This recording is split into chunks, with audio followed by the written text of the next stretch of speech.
Bro నేను మీ స్వామి రచ్చ. అయితే చాలామంది కామన్ మ్యాన్ అనంగానే 'బిగ్ బాస్ 7' విన్నర్ పల్లవ్ ప్రశాంత్‌తోని పోల్చుకుంటున్నారు ఈ కళ్యాణ్ పడాలను. కానీ కళ్యాణ్ పడాల వేరు, పల్లవ్ ప్రశాంత్ వేరు. అతనేమో సింపతి గెయిన్ చేసుకొని అన్నా నేను 'బిగ్ బాస్' పోతా, 'బిగ్ బాస్' పోతా అనేసి అతను పోయిండు. కానీ కళ్యాణ్ పడాల ఎక్కడ కూడా నేను 'బిగ్ బాస్' పోతా అని సింపతి గేమ్ పెట్టుకొని అడుక్కోలే. అతను ఒక అగ్ని పరీక్ష అది దాటుకొని అందులో నెగ్గి 'బిగ్ బాస్' షోకు అడుగుపెట్టిండు. ఎక్కడ కూడా సింపతి గెయిన్ చేయాలి. హౌస్లో కూడా చాలా మంచిగా ఆడిండు, చాలా జెన్యున్గా ఆడిండు, కెప్టెన్ అయ్యిండు, ఫస్ట్ ఫైనలిస్ట్ అయ్యిండు. ఇప్పుడు ట్రోఫీ చాలా దగ్గర ఉన్నాడు, టగ్ ఆఫర్ లెవెల్లో ఉన్నాడు.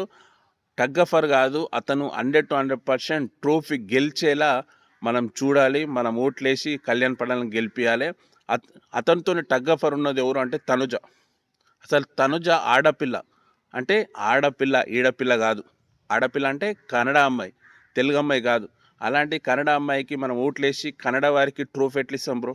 ఇవ్వద్దు కదా. ఆల్రెడీ 'బిగ్ బాస్ 8' కన్నడ వాళ్ళే తీసుకెళ్ళారు. మరి 'బిగ్ బాస్ 9' కూడా కన్నడ వాళ్ళు తీసుకుపోతే 'బిగ్ బాస్' తెలుగు పెట్టి లాభం ఏమి?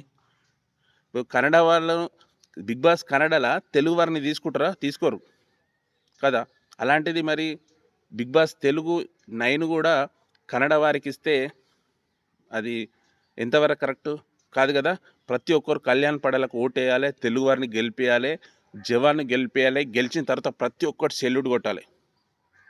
ఓకే బ్రో, ప్రతి ఒక్కటి గుర్తుంచుకోండి. కళ్యాణ్ పడాలకు ఓట్లేయండి, భారీగా ఓట్లేయాలి. మీ ఫ్రెండ్స్కి కూడా చెప్పండి ఓట్లేయండి, ఓట్లేయమని చెప్పండి. ఓకేనా.